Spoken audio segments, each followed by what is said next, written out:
ఇప్పుడు దగ్గర ఎన్ని సంవత్సరాలు జర్నీ సార్ మీరు బీజేపీ తోటి? 47 ఏళ్ళు.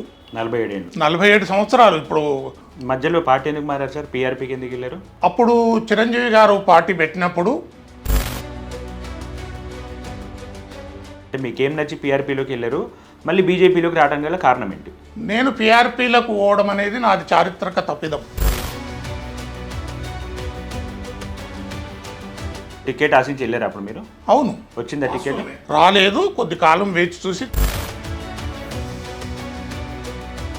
బీజేపీ గురించి వర్ణించాలంటే కసిరెడ్డి భాస్కర్ రెడ్డి గారి దృష్టిలో ఏంటి? ప్రపంచ చరిత్రలో 15 కోట్ల అతిపెద్ద పార్టీ, ఇంత సభ్యత ఉన్న పార్టీ భారతీయ జనతా పార్టీ. సభ్యత్వం ఉంటేనే సరిపోతుంది అంటారా?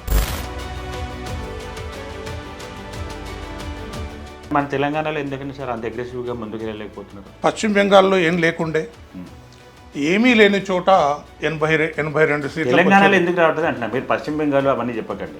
తెలంగాణలో మీరు ఉన్నారు కాబట్టి. త్రిపురలో ఏం లేకుండే, అవన్నీ త్రిపురలో అవన్నీ అధికారులకు తెలిసినవే. త్రిపురలో అధికారులకు అవన్నీ అందరికి తెలిసినవే. తెలంగాణలో కూడా మీ కోడలు కసిరెడ్డి సింధిరెడ్డి గారు కదా, లాస్ట్ టైం కార్పొరేటర్ ఎలక్షన్స్లో ఆవిడ పోటీ చేశారు. ప్రత్యర్థుల ఆర్థిక బలం, ప్రత్యర్థులు అధికారంలో ఉండడం, స్టిల్ మీరు చెప్పినట్టు ఖర్చు పెట్టో ప్రలోభాలు చూపించో ఇంకా ఎలక్షన్లో గెలిచేంత సిస్టమ్ నడుస్తుందంటారా ఇక్కడ? ఇప్పటికీ ఉంది, మీకు తెలియంది కాదు. రికార్డ్ అయితే ప్రతి ఎన్నిక ప్రలోభాలు అంటే ఏంటి? గవర్నమెంట్ ఇచ్చే స్కీమ్స్ అంటున్నారా, లేకపోతే అప్పుడు పంచే డబ్బులు, మందు అన్నీ నడుస్తున్నాయండి, అన్నీ నడుస్తున్నాయి. మీరేం ప్రలోభాలు పంచలేదా? లేదండి. డబ్బులు పంచలేదా? లేదండి. అసలు లేదు. మరి మీరే అంటారు సిస్టమ్ ఎట్లా నడుస్తుందని అంటున్నారు. నడుస్తుంది, నడుస్తుంది. మీ ప్రత్యర్థులు ఎవరు చెప్పండి? ప్రత్యర్థులు అదే ఎవరు? అధికార పార్టీకి సంబంధించి. అదే సార్ వాళ్ళ పేర్లు చెప్పండి. అప్పుడు ఉన్నోళ్ళు అధికార బీజేపీ నుంచి మీరు పోటీ చేశారు. బీజేపీ, బీఆర్ఎస్ నుంచి ఎవరు పోటీ చేశారు? బీఆర్ఎస్ పోటీ చేసింది, కాంగ్రెస్ పోటీ చేసింది. వాళ్ళు డబ్బు చలామణి చేసి క్యాండిడేట్ పేర్లు చెప్పండి.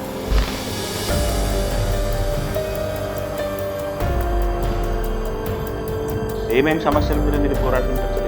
ఇప్పుడు ఒక పార్కు కబ్జా అవుతుంది. మీరు ఎంతసేపు ప్రాపర్టీ రిలేటెడ్ చుట్టే తిరుగుతున్నాను అంటున్నారు, కానీ వేరే సమస్యల మీద మీరు ఎక్కడ మాట్లాడట్లేదు, చెప్పట్లేదు. అది ఎందుకని అడుగుతుంది. మేము చేసిన పోరాటాలు, నీళ్ళ కోసం పోరాటాలు చేసినాం.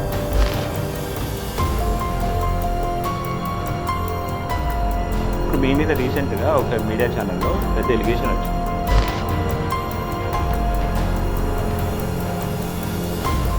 ఇక్కడ ఒక ఫౌండేషన్ నిర్వహిస్తున్న వ్యక్తి, ఫౌండేషన్ నడుస్తుంది, కొండా విజయ్ కుమార్ అనే వ్యక్తి, ఒక ఛానల్ వాళ్ళు కంటిన్యూస్గా రకరకాల కథనాలు వేసుకుంటూ వస్తున్నారు. కొండా విజయ్ కుమార్ గారి మీద వేశారు, నెక్స్ట్ మిమ్మల్ని కూడా యాడ్ చేసి మీ పేరు కూడా తీసుకొచ్చారు కదా. ఇన్ని రోజులు లేని ఒక ట్రాక్ ఇప్పుడు కొత్తగా బయటకు ఎందుకు వస్తుంది? ఏ ఛానల్ అయినా కానీ వాస్తవాలు కరెక్ట్ డాక్యుమెంటేషన్, సాక్ష్యాలు లేకుండా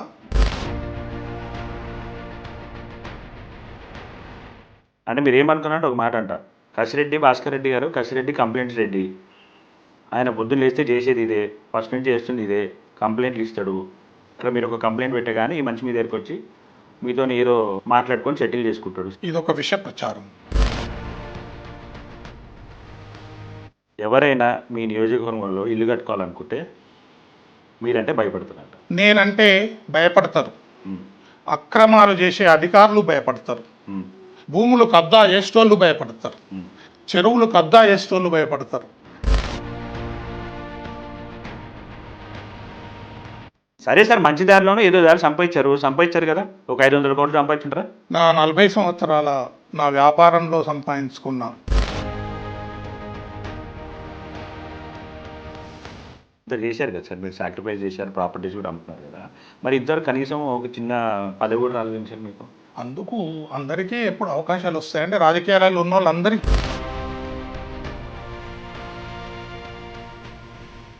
అక్కినేని నాగార్జునకు భారీ ఎత్తున ఇన్కన్వెన్షన్ కూల్చివేత, దాంట్లో మీ హస్తం ఉందంటారా? దాంట్లో అక్కినేని నాగార్జున కూల్చివేతకు కారణము ఫిర్యాదుదారు.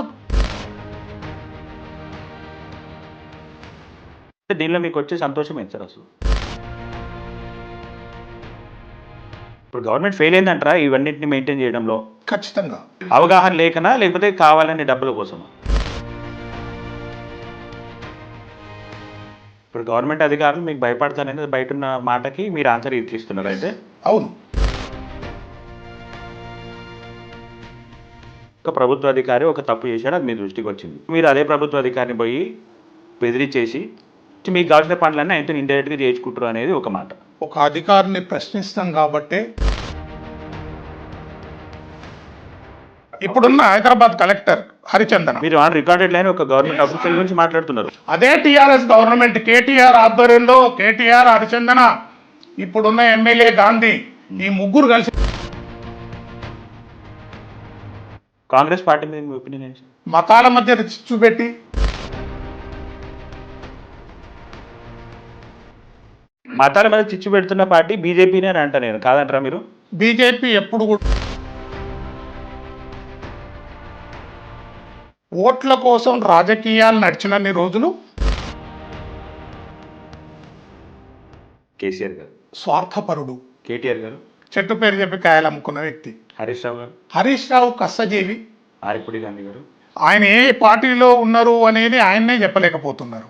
రేవంత్ రెడ్డి గారి గురించి మీరు కష్టపడి ఆ స్థాయికి వచ్చిన వ్యక్తి.